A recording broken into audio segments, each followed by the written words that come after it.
Well, spring break is among us, and whether you have time off from school or work, you may be making a trip down here to Disney World. And you may be nervous knowing that spring break is one of the busiest times at Disney World. But have no fear, because in this video today, I want to share with you some tips to help you survive spring break at Disney World. Which leads us into the first thing that you're absolutely going to want to do whenever it comes to visiting Disney World during spring break, and that is to plan out your visit. Now, I always recommend planning out your day and your visit when it comes to visiting Disney World, but when visiting during peak times or holidays such as spring break, that is absolutely a time when you are wanting to plan out your visit. The unfortunate thing about visiting during peak times such as spring break is that it's going to be busy and there are going to be lines. One thing that I recommend when it comes to planning out your day is to figure out what your top rides are that you want to do when visiting the parks. When it comes to figuring out which rides you want to do at the parks that you are planning on visiting, I always recommend picking the top 5 rides that you absolutely want to do whenever you are visiting Disney World. By doing this, you can have a mental idea of what rides you absolutely need to do, so that way you can plan out and prioritize what you do during your day.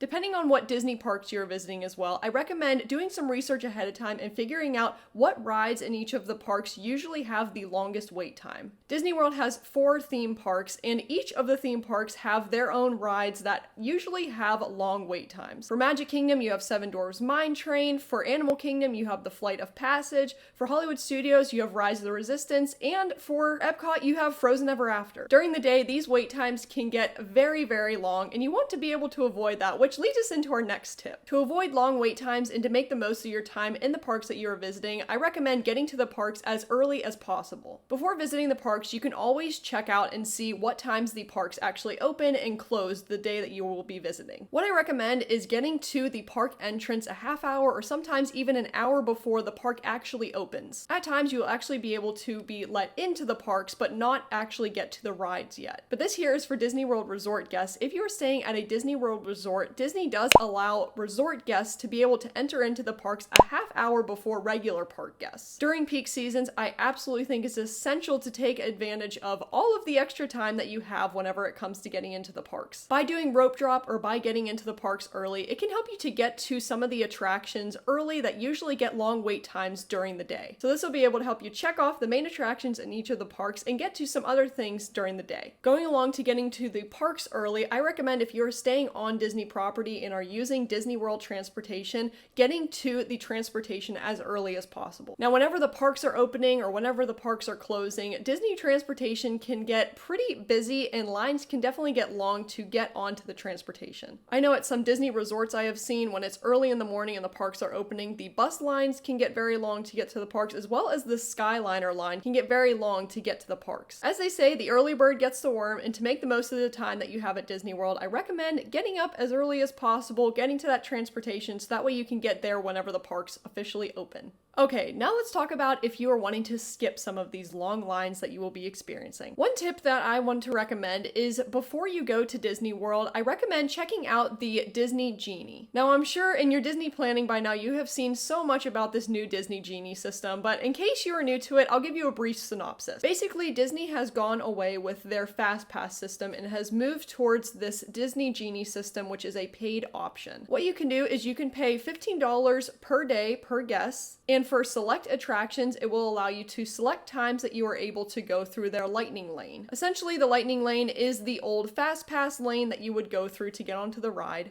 But there are also some other attractions that are not included in this Disney Genie system, in which you will have to pay separately to ride on those rides. Now, I do want to give a disclaimer here. I personally have not tried the Disney Genie system yet. I have seen a lot of people use it, and I have gone to the parks a couple of times when it has been being used and implemented. So I definitely am not advocating for or against the Disney Genie system, but one thing that I do want to let you know about is when you are going to Disney World during spring break, you can almost guarantee there will be long lines and there will be a lot of people. During your trip, you may get sick of waiting in these long lines, and whether it's a good thing or not, it's nice to know that there is an option that you can opt out of those long lines and pay for this Disney Genie system. You may go into your trip not planning on using the Disney Genie system, but what I recommend, as I said, is to familiarize yourself with it before you actually get to the parks, so that way when you get there and you decide maybe you want to use it since the lines are a little bit long and you want to make the most of the time you have in the parks, definitely know how it works so that way you don't have to waste time when you're actually in the parks. Now, in order to access the Disney Genie, we'll get into another tip here, and that is to download the My Disney Experience app. The My Disney Experience app is where you can access the Disney Genie service, but it's also where you can access a ton of services and tools when it comes to visiting the Disney parks. I highly, highly, highly recommend downloading the My Disney Experience app before you actually get to Disney World as well, and familiarizing yourself with the app because there's so much to offer that will help you on your Disney visit. You can make mobile orders, you can check what the wait times are for rides, you can make reservations for restaurants, but the main thing that I like using the My Disney Experience app for is to check wait times for rides. When I'm at Disney World and I am doing rides, what I like to do is I like to hop in line, and while I'm waiting, I like to look at the My Disney Experience app and figure out what the wait times are looking like. This helps to give me a game plan of how I want to structure my day and what I want to do after I get on the current ride that I am waiting for. So especially during spring break, this is a great thing to do when you are waiting in the long lines. You can take a look at the My Disney Experience app, see what the wait times are looking like, and get an idea of what you want to do after that ride.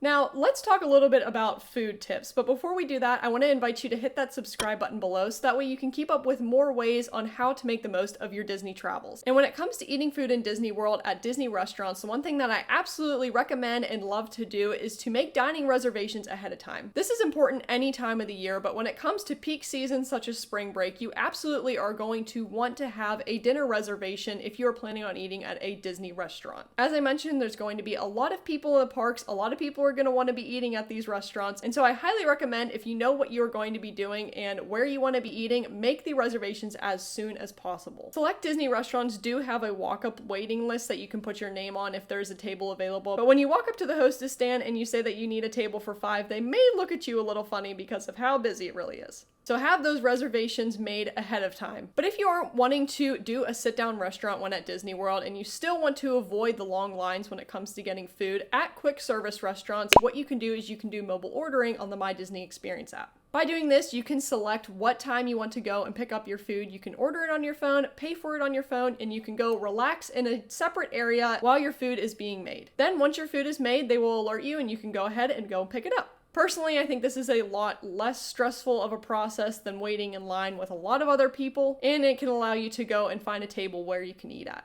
Speaking of reservations, now at Disney World, another tip that I want to give to you is when you are visiting the Disney parks, you do have to have a reservation made for the day that you are visiting the park that you are wanting to go to. And these reservations can book up. So as soon as you know when you are wanting to go to the parks and what park you want to go to, I highly recommend making a reservation ahead of time. If you are planning on just getting tickets at the gate whenever you get to Disney World, don't be surprised if some of the parks are completely booked and sold out, and you absolutely don't want that, especially when you are traveling to Disney World. So I highly recommend getting your tickets before you actually get to the parks and making that reservation ahead of time. And the last tip that I have for you is probably the most important when visiting during spring break, and that is to bring your patience. I hate to say it, but it is going to be busy. There are going to be crowds, there are going to be lines, but that doesn't have to take away from the magic that you experience at Disney World and the time that you have when you are in the parks. There are a lot of other people there that are in the exact same boat as you, so what I recommend is just making the most of your time there, going in with a positive attitude, and change plans if needed. Now, if this trip to Disney World during spring break is your first time visiting Disney World this year, I highly recommend checking out this video so that way you know some things before actually visiting the park, and I'll also attach my playlist here where I share other Disney tips and tricks. I hope you have a great time visiting Disney World during spring break and that these tips helped you out a little bit, and we'll see you guys in the next video. See you guys!